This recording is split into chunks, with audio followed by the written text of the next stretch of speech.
आणि माझे सोबतचे सहकारी प्रदीप पप्पू जाधव यांची राष्ट्रवादी घड्याळ निशाणीवरून उमेदवारी आहे। तर आम्ही इथं प्रभागामध्ये जनतेसाठी रात्र दिवस अहोरात्र आम्ही परिश्रम घेतलेला आहे।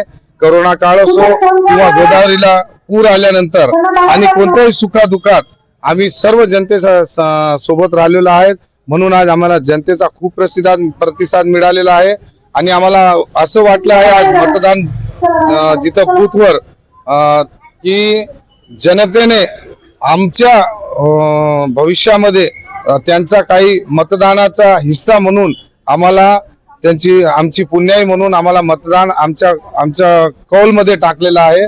म्हणून आम्ही जनतेचा खूप खूप धन्यवाद करतो आणि सदैव आम्ही निवडून आल्यानंतर जनतेची सेवा 24 तास करणार आहोत।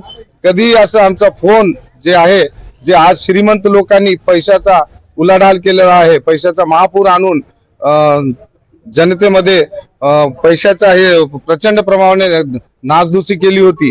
तर आम्ही असे उमेदवार आहोत की आम्ही पैशामुळे नाही तर आमच्या कामामुळे परिचित आहोत। तर आमच्या कामामुळे जनतेने आम्हाला साथ दिलेली आहे।